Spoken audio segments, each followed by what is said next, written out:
क्या हालचाल दोस्तों, उम्मीद करता हूँ एकदम बढ़िया होंगे। आज का जो हमारा टॉपिक है वो है structure and function of the neuromuscular system, यानी कि न्यूरोमस्कुलर सिस्टम के स्ट्रक्चर एंड फंक्शन को जानेंगे। फंक्शन को हम नेक्स्ट सेक्शन में कवर करेंगे, यानी कि नेक्स्ट पार्ट में कवर करेंगे, और जो स्ट्रक्चर वाला है वो आज कवर हो जाएगा इस सेशन में। ठीक है, ये सेशन थोड़ा लंबा रहने वाला है, तो कृपया कर कंसिस्टेंट बने रहें।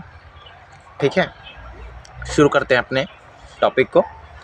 सबसे पहले बात करते हैं स्केलेटल मसल की, सिंगल स्केलेटल मसल। ठीक है, इसको समझने के लिए आपको इसे एक सिंगल इंटेंटीज मान लेना है। क्या मान लेना है? सिंगल इंटेंटीज क्यों मान लेना है, क्यों मानना है, वो हम आगे देख लेंगे। आप जैसे जैसे आगे बढ़ते जाएंगे उस तरह से आपको समझ में आता जाएगा। ठीक है, स्केलेटल मसल को आपको सिंगल इंटेंटीज मान लेना है। ठीक है, इसके चारों तरफ एक कनेक्टिव टिश्यू की कई सारी लेयर्स होती हैं।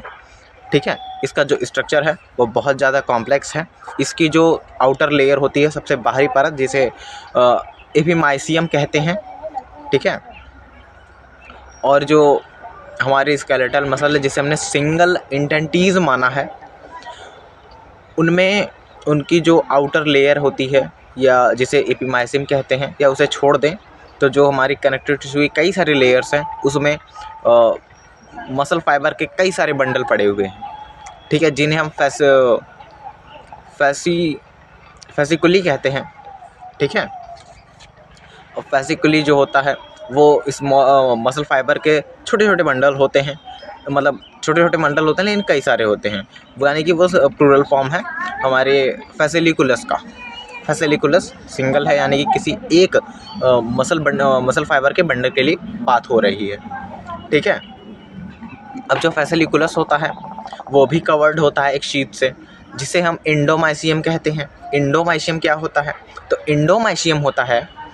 इंडोमाइसियम एक की एलिमेंट की तरह है, जो कि मसल फाइबर को सेपरेशन का काम करता है, यानी कि एक दूसरे से अलग करता है।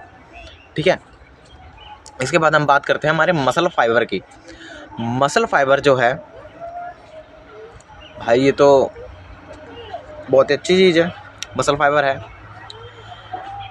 देखो भाई, मसल फाइबर के जो बंडल हैं उन्हें हम फैसिलिकुली कहते हैं, और उसके जो चारों तरफ होती है वो कनेक्टिव टिश्यू की लेयर होती है।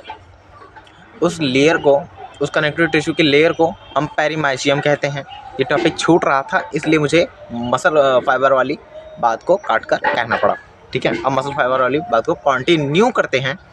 ठीक है, हम बात करते हैं मसल फाइबर के अमाउंट्स की। मसल फाइबर है कितना, ठीक है, उसकी बात कर लेते हैं। तो मसल फाइबर जो है वो ह्यूमन बॉडी में कुछ 100 से लेके लाखों तक हो सकता है।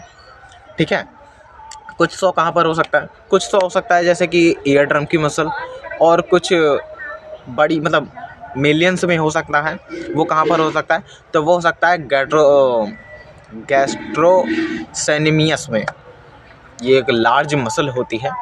ठीक है, वहाँ पर मिलियंस में हो सकता है। ठीक है, इसके साइज की बात कर लेते हैं तो इसका जो साइज होता है वो लगभग 600 मिलीमीटर, यानी कि 23 इंचज़ का हो सकता है, मतलब अप्रॉक्सीमेशन माना गया है।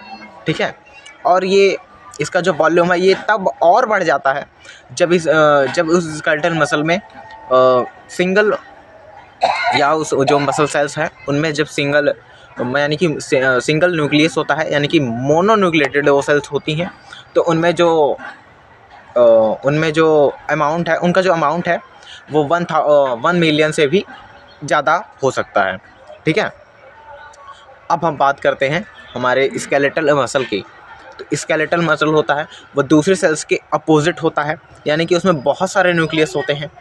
ठीक है, जो कि प्रोटीन प्रोड्यूस करते हैं, और प्रोटीन ही हमारी ग्रोथ का एक अच्छा राज है। यानी कि ग्रोथ करानी है तो प्रोटीन चाहिए ग्रोथ के लिए। ग्रोथ के लिए प्रोटीन का होना बहुत ज़रूरी हमारी बॉडी में। तो बस यहीं तक था ये सेशन। इसके बाद हम बात करेंगे हमारे नेक्स्ट सेशन में न्यूरोमस्कुलर सिस्टम के फंक्शंस की। तब तक के लिए धन्यवाद।